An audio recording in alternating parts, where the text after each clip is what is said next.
从古至今，没有一个杀人凶手配在死人面前站着。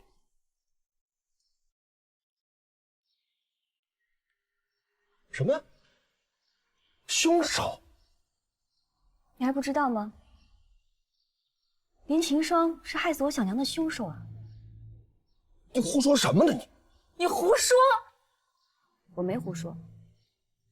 四姐姐，除非我死了，否则你永远都别想将林晴霜的牌位放在玉清观。你胡说八道！秦霜是那么娇柔的一个人，她怎么可能害死你的小娘呢？全家人都知道你小娘是死于难产，这怎么可能呢？你敢污蔑我小娘？人证供词俱在，你若不信，我们可以去开封府。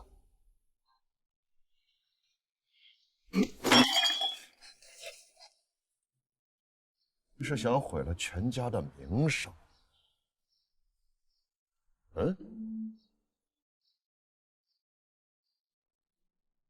四姐姐，你若老老实实的过日子，不以小娘的名声在我父亲面前装娇弱、扮委屈，你我之间本可以和和气气的。可是你非要将这层纱布扯破，往我嘴里塞，恶心我，就不要怪我下你的面子。岂有此理！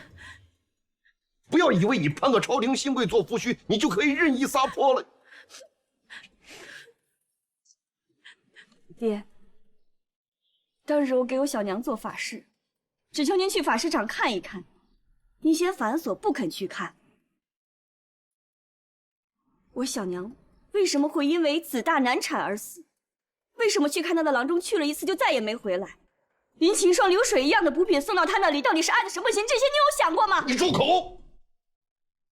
你这是做什么？啊！你瞧这些陈年旧事，你把它翻出来做什么？